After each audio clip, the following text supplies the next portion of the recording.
I think Anubarak is a very solid ban too, but since the Anubarak was patched, the Cocoon range was nerfed, and oftentimes L5, when they got the second rotation, they went in for Anubarak Uther most of the time, but with that nerf, I think they're going a little bit more towards Stitches, which Mighty loves to ban from the beginning. So for Mighty's side, this patch, I think, in terms of drafting, it worked a little bit better for Mighty from the start. So I think that could be a big advantage going for them right now.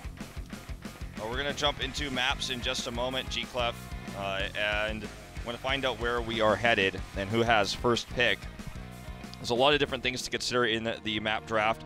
Will be Braxis removed, actually, for Mighty, but Cursed Hollow removed by L5, so a map that we're seeing getting banned more and more often, and the map pick will be Mighty's. It is going to be Tomb of the Spider Queen.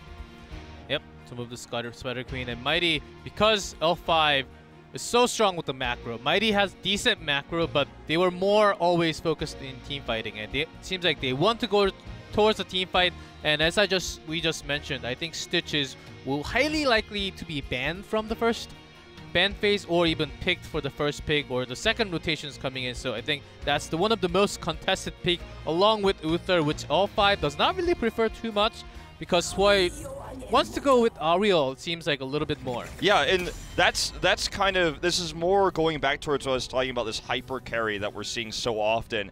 And when you have the Ariel, it really empowers that.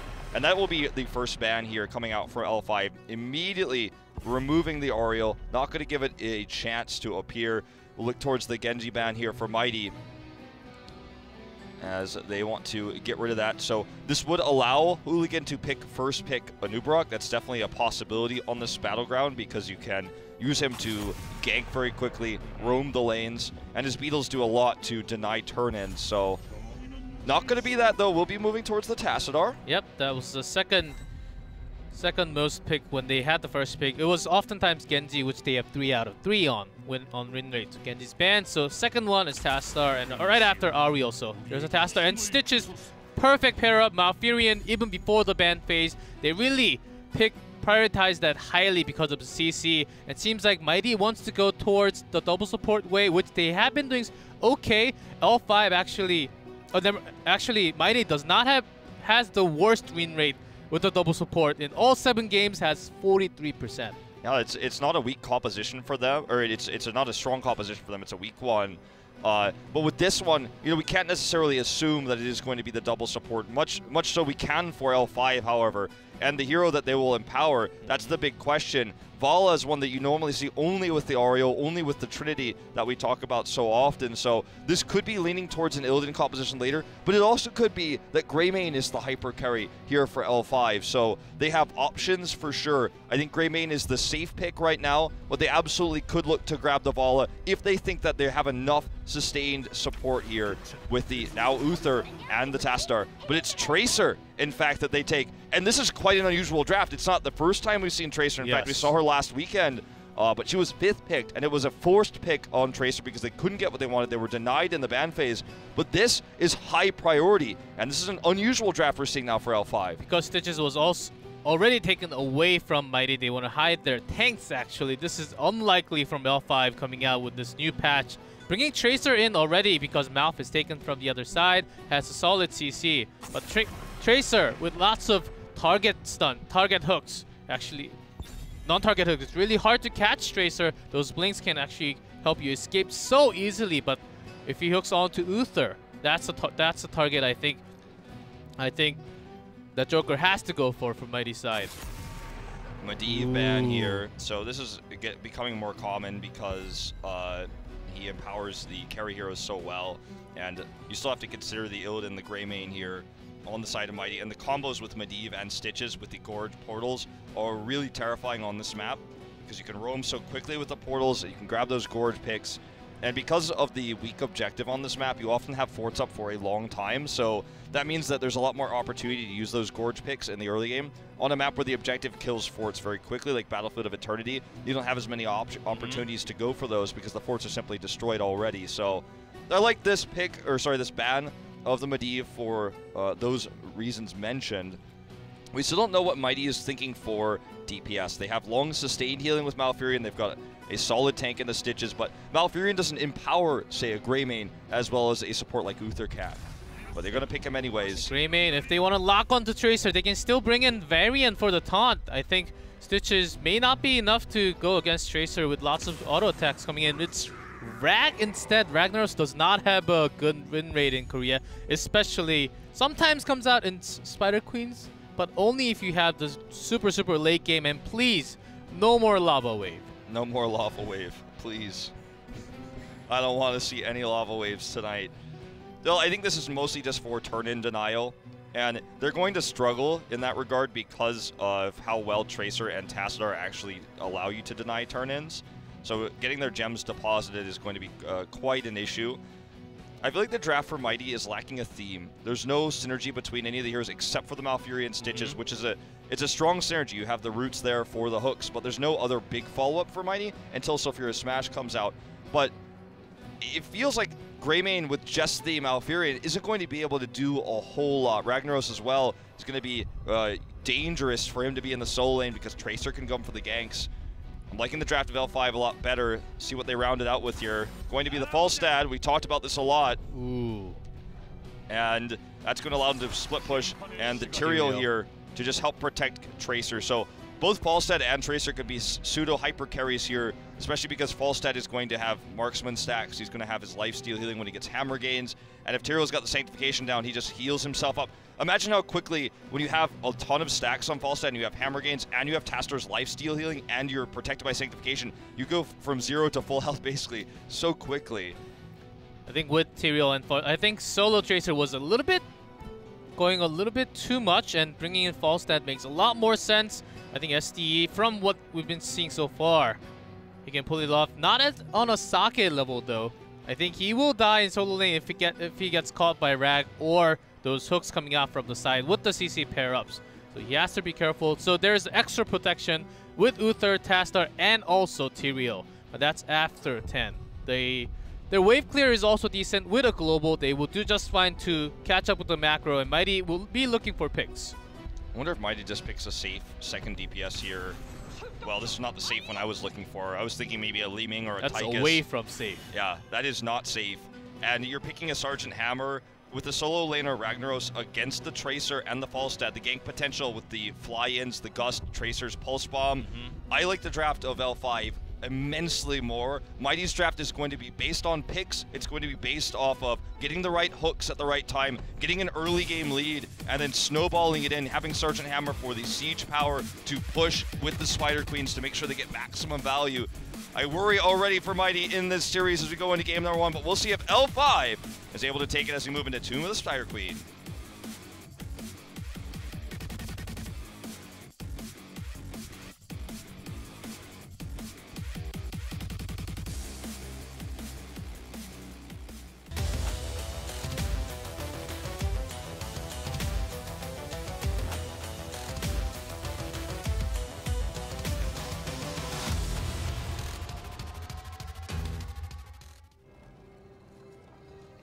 In blue, Team Mighty, Joker on Stitches, BDG on Sergeant Hammer, Good on Ragnaros, Nasong on Malfurion, and Magi on Greymane.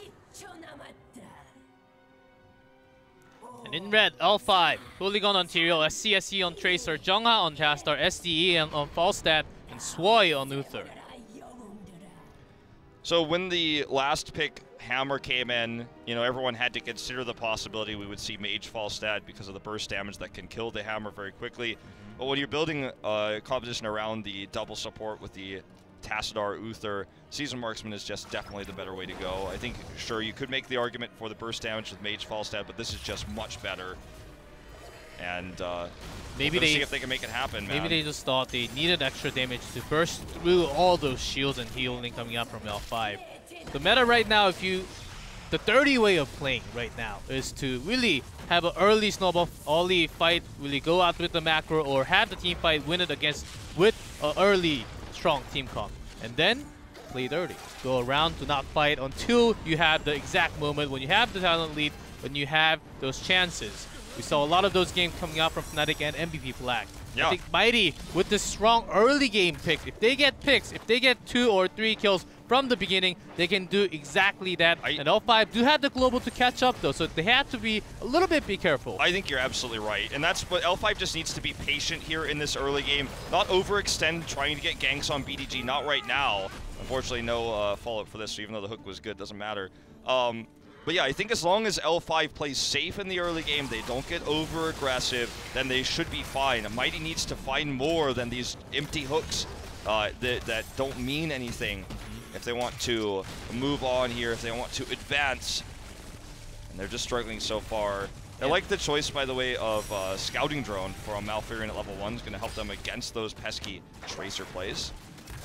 Also, with the pair-ups, it seems like the gank failed for the moment. SCE has been a pretty good small set, and if he does not get hooked and picked just like that, I think he's all good. If you have the global, go to the late game.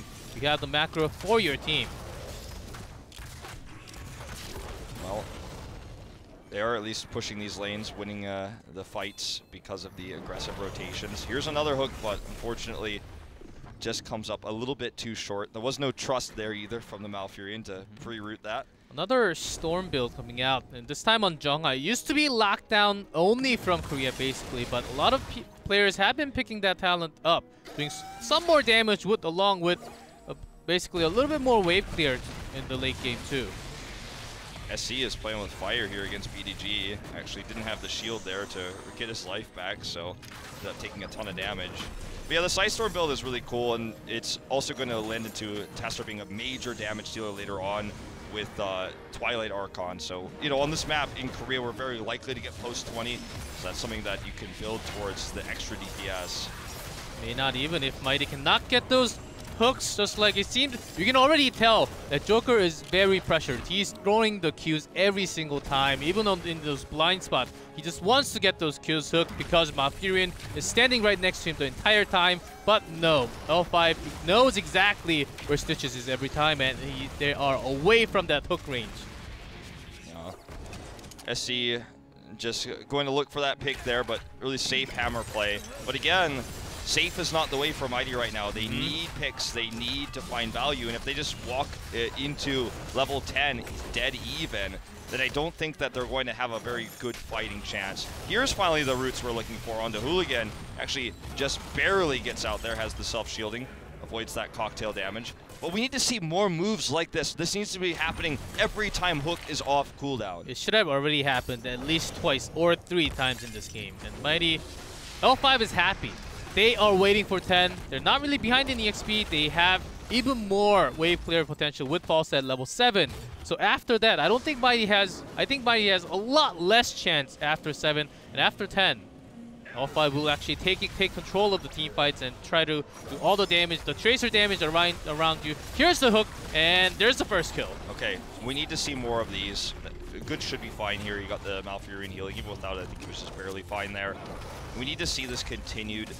We need to see more aggressive positioning out of Stitches, because without it, these picks aren't possible. But that was good trust again. The call was there, made, and we saw the Entangling Roots come down, so very well done. The follow-up damage as well. Nice hook there. See, even though that failed, this is what I want to see more of, even if it's a miss, is to just throw the hook out there. You get the target. If you had already used this Dimensional Shift for any reason, you get it. And now they have total control of the turn-ins. We talked about how difficult it was going to be for L5 to deal with these turn-in points. So all it takes is one pick. They immediately get the Web Weavers as a result. And they need to carry this momentum forward. This needs to be massive damage, and that's why the Hammer pick is there. Because Sergeant Hammer is not here for the team fighting. She is here in this game to do extra siege damage, to make sure that when they get an early game lead, they can snowball it, because she's got such big pushing power here. Remember, she is a specialist, not a DPS, and that's where this extra range damage comes in the siege mode. And most compositions can't get that much value out of the Web Weavers, but when you have a Greymane and a Hammer, you're going to get a lot out of this first one. Might even be able to get a fork. Yeah, they are actually, this is exactly why they're trying to push all lanes. L5 also has a pretty decent wave clear, so they're also not losing any EXP. They're soaking up every single thing, because if they know they fall behind too much from the early game, they will be behind. So they're coming in, but not 10 though. Not 10. The fly in there for SDE would have been nice if he had the 10, maybe for trying to grab a gust, but knows the patience that we saw out of BDG. Getting out there, no problem. And so the push here doesn't get a fort. It damages both the bot and mid forts, and it got them basically 2 walls. So that's going to push them towards 10. They didn't quite get it. They really wanted it, and you could almost say needed it. They could be at least decently happy with their control of this game so far. If they can get 10, force a 1 team fight, or get a pick with Stitches, and actually get a double web weaver turn in, that's ideal. See if they can make that happen. Joker, unfortunately, is going to be the one who gets caught, though. And well, body block. Tracer does a lot of damage, and Hooligans seem to be picking up the extra damage, and even Magi's in trouble. A few more damage coming out from SD. Actually, Twilight turning things around. The smash does not connect. Looks like 1-4-0. Lots of heroics used there too. Beautiful Twilight Dream, but unfortunately the smash was the worst. Just totally in the wrong place there. Perhaps a panic move there, unfortunately, coming out of good. But this fight, you can see that Mighty can win these fights if the Twilight Dreams are amazing, if L5 overextends. And I think part of the problem with that last fight too was Magi was trying to get the pick onto SC, and SC was just too well positioned. He was very low, but he got away. And so that meant a lot of DPS wasted, a lot of energy wasted. Hook onto Tastar, perfect timing actually. And SD could not really get the kill, and Swoy now taking a lot of damage.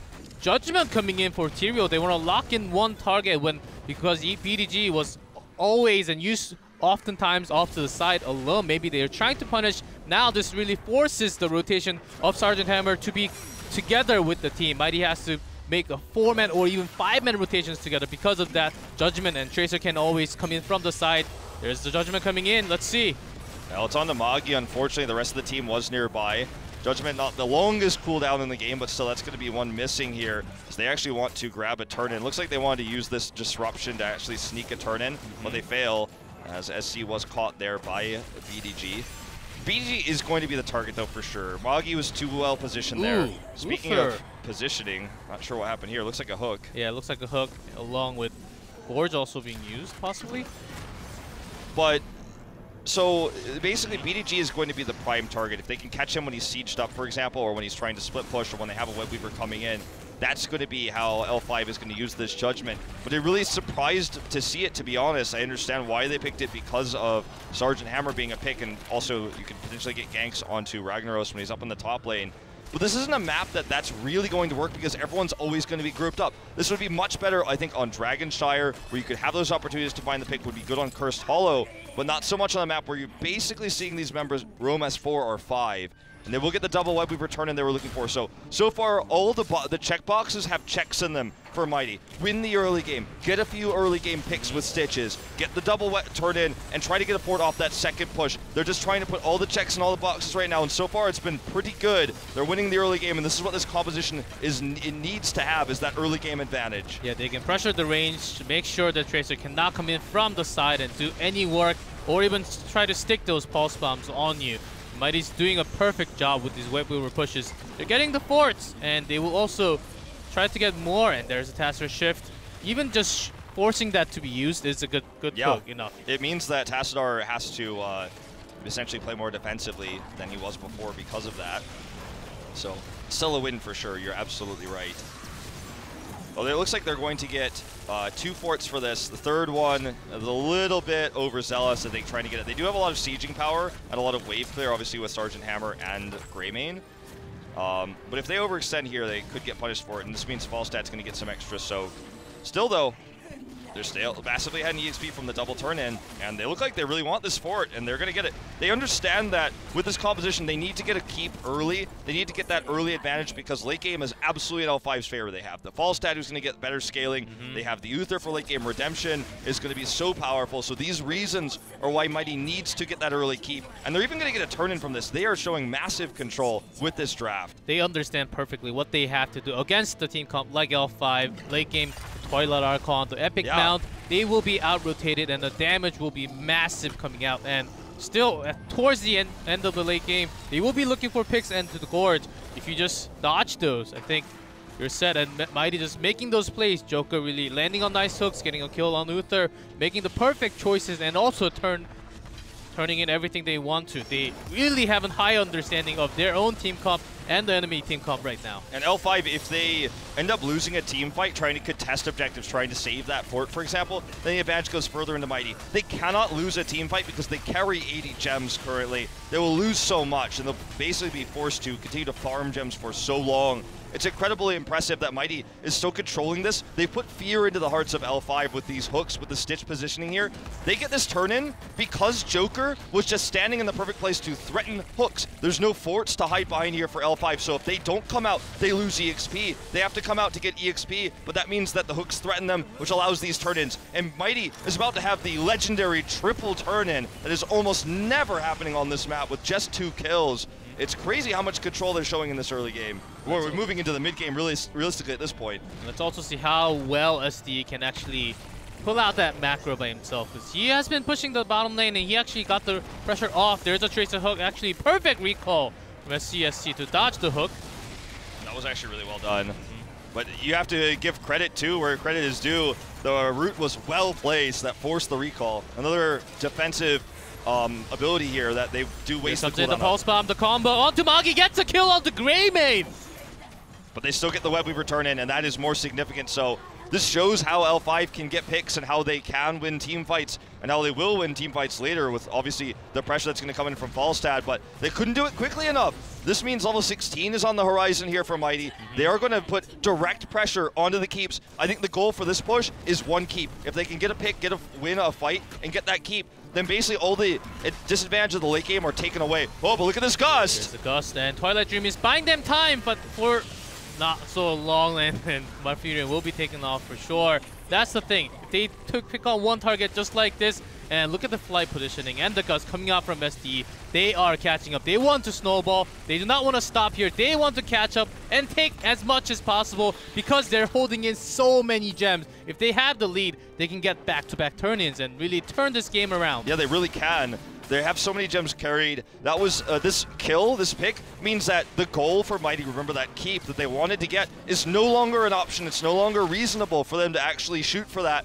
This basically ends up being a wasted Web Weaver turn-in. There wasn't really any other objective here rather than to get a keep, or at worst case scenario, get a keep. Well, they got nothing because they were overextended. They didn't respect the Falstad. It feels like they've forgotten about that engaged potential that he has, even though he's used it several times this game. Now that they're post 10, he's showing his strength. And when we get to 20, when he has Epic Mouth, this is something, again, that Mighty will have to deal with. They've got so many squishy heroes that if they get out of position, there's no saving them. Malfurion, sure, he's got Ice Block. It saved him for just a moment. Sergeant Hammer has the thrusters, saves her for just a moment. But if you get out of position, there are no escapes. There are no reset buttons. There's no panic dimensional shift. There's no recalls. Those are on the side of L5. So the Falstad pick, when he has the good Gust, is so dangerous for Mighty to deal with. Nicely done. And L5 has been working with, there's the longest hook I've ever seen. With the pushing hook comes in. The Gust is not completed, and Hooligan is caught. Does Arjun away, but still takes a shield. And also, yeah, the Divine Shield is now wasted here. Such a nice move by Mighty. They deny the turn-in again. 121 gems carried by L5. Here comes the Judgment. It is going to get the pick on a BDG, but it's going to be a 1-for-1. But so much more sustained damage. STE is carrying this fight. Just like that, man. If he's untouched, he does so much DPS there. They didn't have any sustained healing either. And L5 absolutely wins this trade. They have the better late game team fighting comp, and finally they will get their first turn in. And with the forts available here, they're already ahead in EXP, but they're about to hit 20. They have 3 forts of potential extra EXP to gain that Mighty simply does not have. So this is an amazing position for L5. This is how they turn this game around.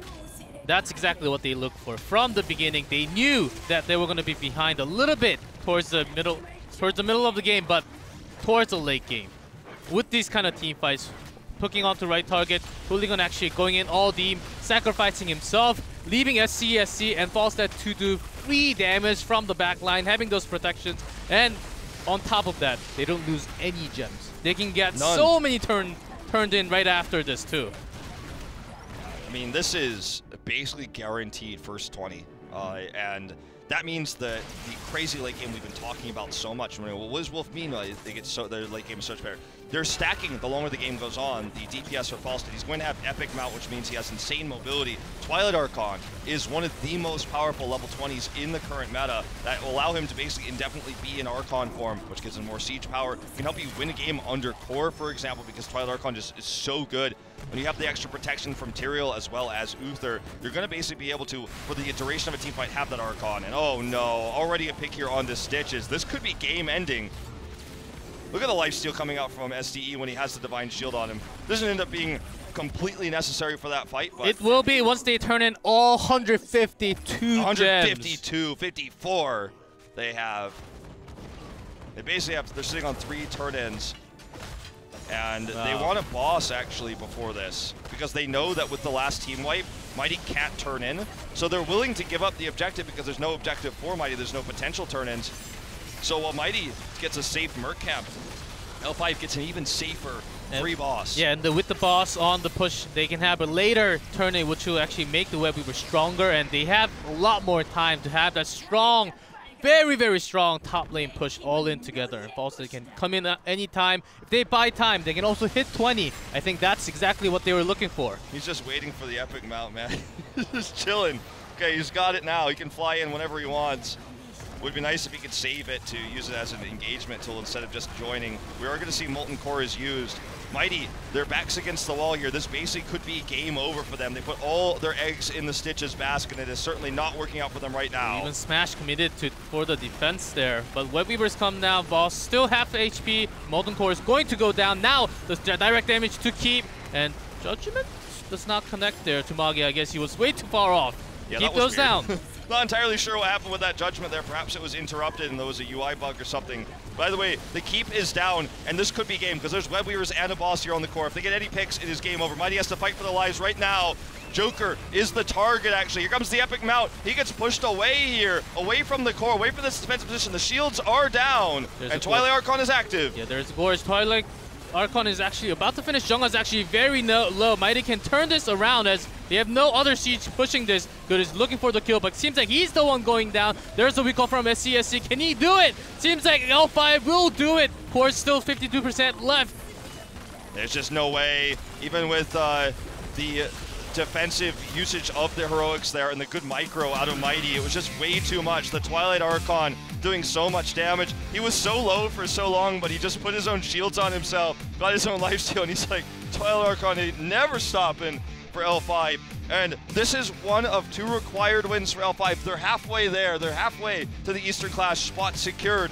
And for Team Mighty, they're halfway towards potential defeat here. And that game basically went exactly as you would have expected it to from looking at the draft. The early game domination, the early picks, and the game basically took a turn for the worst when we saw that first Gust pickoff where they couldn't get the keep of that Web Weaver. They needed to basically snowball the game. Step 1, they got the checks in the box, as I said. Step 2, they got it. But in Step 3, when they had the third Web Weaver push, they couldn't get the keeps. They couldn't find any value there. And that's when L5 started to turn the game around. That's when they got the proper team fights. The Gusts with the flights was something that Mighty just did not deal with properly. Yeah, because Mighty's team comp did not have too much escapes or mobility for them, SDA could just come around from the side and gust them.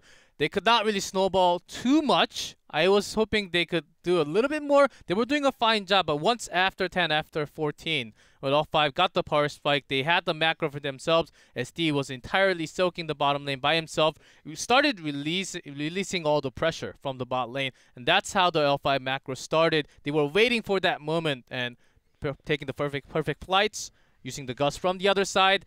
Mighty really didn't have a good answer against that. I wonder where we're going for maps, because with already the prioritization of Falstad, wanting to use the Gust and play up those team fighting combos, look for the late game. I feel like Sky Temple would be a pretty solid pick right now for L5. They have the map choice, of course, because they won, and it will be Mighty that's going to take the first ban. So, I think we are going to go to the map in just a moment. We had something in our headsets there that was distracting me, but we're going to jump to the maps in just a second. Are you feeling the Sky Temple pick as well? I'm feeling BOE a little bit more. I think BOE really comes out often in game number 2, and often when Mighty loses, and they often go for first pick, of course. But L5 recently have been picking Battlefield. We turned the game to when they have the lead, they want to snowball into because they also love Vala coming in. Sometimes we saw like MVP Black using Vala along with Tracer. I think Tracer has been SCSC has been doing massive damage, doing those perfect recalls. I don't think he died once in that game. Should have gone untouchable. He messed up. At 4, which I do, and it doesn't work quite as well for me. Yes. Yeah, it doesn't work well for me either, but it's just so it's an addictive thing is to just pick that and hope for the best. It's like Twin Blade, but please, you know what's going to happen. Don't Twin Blade. Don't do that unless you're playing games against the AI, in which case absolutely do that. Yes, please. That's what I did. I was all about that. But that's exactly what SCSC mentioned